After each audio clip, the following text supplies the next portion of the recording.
As we come together for prayer this morning, let's keep Ashley Turner in our prayers. Her uncle Joseph Horn died on Thursday night. The family will receive friends tonight from 5 to 7 at Sturgill's Funeral Home in Wise, and the service will be held at 7 tonight. Burial will be on Monday at 5 p.m. at the Nash Cemetery in Wise. So please keep Ashley and the family in your prayers. This is the third death here in the last year or so for that family, so please pray for them. Also, Donna Mahan wants us to pray for the Mountain Empire Older Citizens, the walk they're having this afternoon to raise money and their efforts to help folks in our community, so please keep them in your prayers.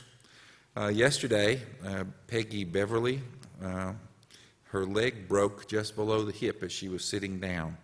She's been transferred to Holston Valley Medical Center in Kingsport, and she's scheduled for surgery sometime tomorrow. So please keep Peggy Beverly in your prayers. Also, we will give a word of thanks for Jack and Dell. Many of you have heard the story. If you've read the newspaper, names were changed to protect the innocent. But that story in the newspaper was about them last Sunday. Someone drove into their driveway and got out and began attacking Jack, and Dell helped beat him off with a cane, and Mary Lynn came and helped beat him off with a cane, and eventually they got him arrested. But Jack is doing better, and we have been praying and giving thanks all week that turned out the way that it turned out. So we give thanks for that. What else do we need to lift up? Christy, Kathleen? Andrew, come down to Kathleen.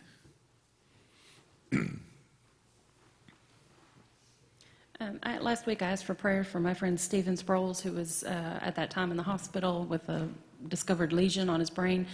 He is now back home. He's had some massive rounds of steroids, but the good news is it is not a malignancy. The further tests are not 100% conclusive, but they are fairly certain they are dealing with some variety of multiple sclerosis.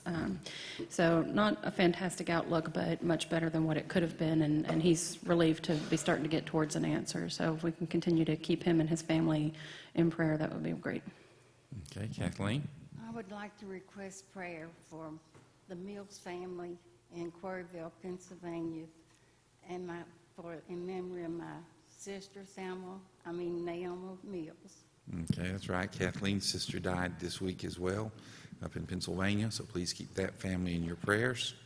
What else do we need to lift up? In the choir? The Smitty family. Smitty family?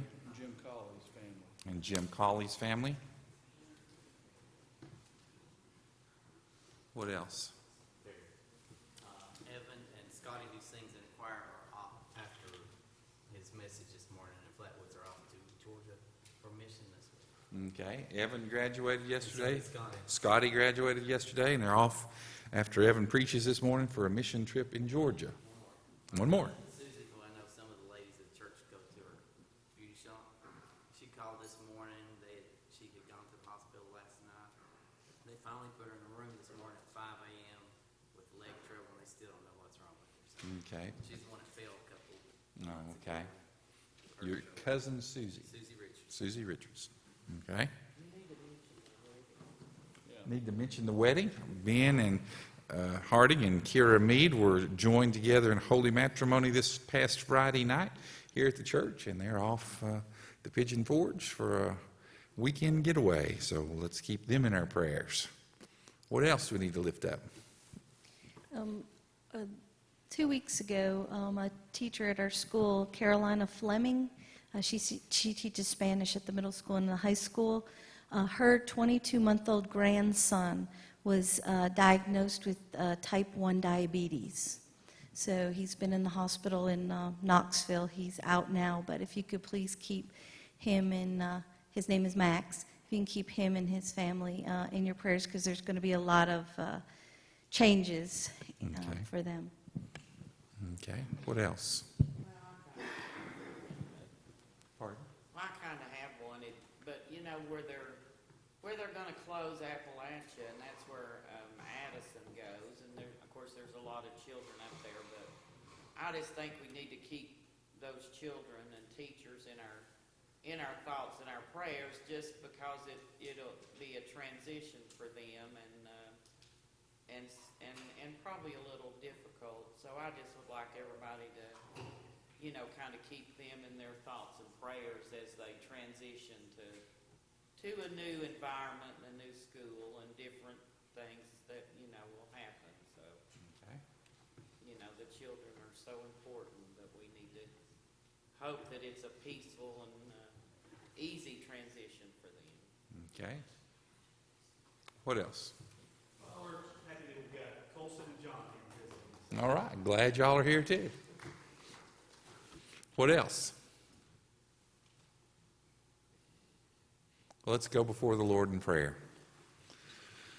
Most gracious and most holy God, we thank you that we have this opportunity to gather today, to rejoice over families getting together, to be saddened by families that have experienced loss, to worry about those that have surgery in their future. But we know that in the midst of all these things, you can be found, that your love, that your presence just overpowers us, and that we can't fully comprehend all that you do on our behalf. And for that, we're grateful. Make us ever faithful, Lord, even in the midst of not knowing, to stand firm and to believe in you and to trust in you for all that we receive. We ask these things in the name of Christ, who has taught us to pray. Our Father, who art in heaven, hallowed be thy name. Thy kingdom come, thy will be done, on earth as it is in heaven. Give us this day our daily bread, and forgive us our trespasses, as we forgive those who trespass against us. And lead us not into temptation, but deliver us from evil. For thine is the kingdom, and the power, and the glory forever. Amen.